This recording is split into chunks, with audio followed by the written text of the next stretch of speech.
নমস্কার আমার প্রিয় ছাত্রছাত্রীরা, তোমরা সকলে কেমন আছো? আশা করছি তোমরা সকলে ভালো আছো। তো আজকে সূচক অধ্যায়ের একটা অঙ্ক করব ক্লাস 9-এ। তো শুধুমাত্র ক্লাস 9 নয়, যে কোনো প্রতিযোগিতামূলক পরীক্ষাতেও কিন্তু আসতে পারে, বিভিন্ন চাকরির পরীক্ষাতেও কিন্তু এই ধরনের অঙ্ক আসতে পারে। তো দেখো অঙ্কটা কি আছে, 4 টু দি পাওয়ার a সমান দেওয়া আছে 3, 7 টু দি পাওয়ার b সমান আছে 4 এবং 3 টু দি পাওয়ার c সমান 7 হলে abc এর মান নির্ণয় করো।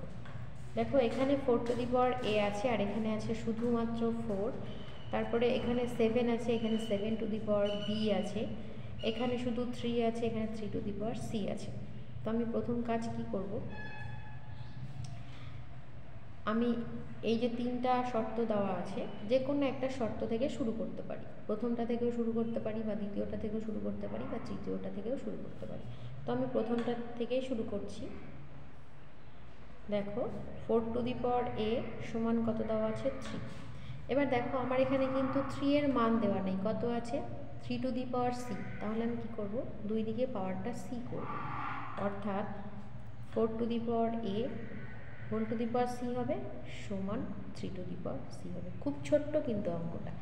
এবার দেখো একটা সূচকের ছোট্ট সূত্র প্রয়োগ হবে, সেটা হচ্ছে a to the power m whole to the power n। যদি কোনো সংখ্যার মাথায় পাওয়ার থাকে, বাইরে আবার যদি তার পাওয়ার থাকে তাহলে সেটা গুণ হয়ে যায়, অর্থাৎ a to the power m n। ঠিক এখানেও তাই হবে, এখানে 4 টু দি পাওয়ার a আছে, তার পাওয়ার c আছে whole to the power c, তাহলে 4 টু দি পাওয়ার কী হয়ে যাবে, পাওয়ার দুটো গুণ হয়ে যাবে ac সমান হয়ে যাবে 3 টু দি পাওয়ার c। এবার দেখো 3 টু দি পাওয়ার c এর মানটা কত দেওয়া আছে 7, তাহলে আমি এর পরিবর্তে 7 বসিয়ে দিচ্ছি। তাহলে কত পাচ্ছি 4 টু দি পাওয়ার ac সমান 7, পাশে লিখে দিচ্ছি যেহেতু 3 টু দি পাওয়ার c সমান 7। এবার দেখো এখানে কিন্তু 7 এর মান দেওয়া নেই, কার মান দেওয়া আছে 7 টু দি পাওয়ার b, তার মান 4 দেওয়া আছে। তাহলে আমি কি করব, দুই পাশে কিন্তু পাওয়ারটা b করে দিব, অর্থাৎ 4 to the power ac whole to the power b, ডান পাশে হবে 7 টু দি পাওয়ার b। এবার দেখো আবার এই সূচকের একই নিয়ম হবে, এখানে যে সূচকের নিয়মটা প্রয়োগ হয়েছিল, তাহলে এখানে গুণ হয়ে যাবে 4 to the power a c b সমান 7 টু দি পাওয়ার b। এবার দেখো 7 টু দি পাওয়ার b এর মান কত 4, তাহলে আমি এখানে কিন্তু 4 বসিয়ে দিচ্ছি, বা 4 টু দি পাওয়ার, এটাকে সাজিয়ে লিখছি a b c সমান 4 লিখছি, পাশে লিখে দিচ্ছি যেহেতু 7 টু দি পাওয়ার b সমান 4। তো এবার দেখো বাম পাশে শুধু 4 তার পাওয়ার আছে, ডান পাশে শুধু 4 আছে, মানে 4 এর পাওয়ার কিছু বলা নেই, তার মানে কি আছে 1।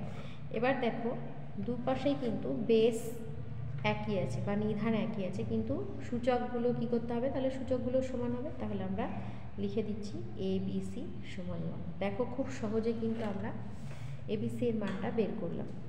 তোমরা যদি মনে করো এইখান থেকে শুরু করবে, 7 টু দি পাওয়ার b সমান 4 আছে, তাহলে এখানে দেখো এখানে 4 টু দি পাওয়ার a আছে, তাহলে দুপাশে কিন্তু তার পাওয়ারটা a করতে হবে, যে কোনো একটা থেকে শুরু করা যাবে। দেখো আমি দেখাই, এইভাবে করতে পারো, অথবা আমি মিডিলটা থেকে শুরু করছি। 7 টু দি পাওয়ার b সমান কত আছে 4, যেহেতু এখানে 4 টু দি পাওয়ার a আছে, তার মান 3 আছে, তাহলে আমি দুদিকে a করে দিচ্ছি পাওয়ার।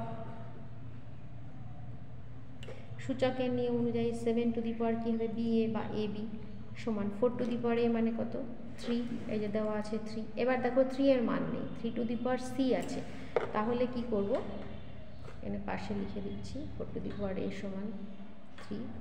এবার তাহলে c করে দিতে হবে, 7 to the power ab whole to the power c, মানে 3 টু দি পাওয়ার c হয়ে গেল। এবার বাম পাশে তাহলে 7 টু দি পাওয়ার abc সমান 3 টু দি পাওয়ার c মানে কত দেওয়া আছে দেখো 7, তাহলে 3 টু দি পাওয়ার c মান বসিয়ে দিচ্ছি, যেহেতু 3 টু দি পাওয়ার c সমান 7। এবার দেখো যেহেতু 7 আছে শুধু, তার মানে 7 এর মাথায় কত আছে,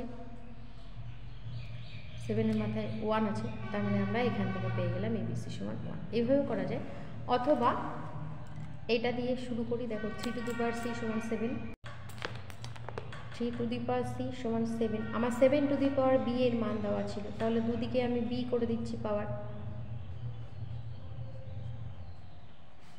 তাহলে আমরা কত পাচ্ছি 3 টু দি পাওয়ার, সূচকের নিয়ম অনুযায়ী cb বা bc সমান 7 টু দি পাওয়ার 4, মানে আমার দেওয়া কত ছিল 4 ছিল মান, 4 বসিয়ে দিব, 4 বসিয়ে দিলাম, পাশে লিখে দিচ্ছি যেহেতু 7 টু দি পাওয়ার b সমান 4। এবার কত আছে, 4 টু দি পাওয়ার a এর মান দেওয়া আছে 3, 4 টু দি পাওয়ার a এর সমান দেওয়া আছে 3।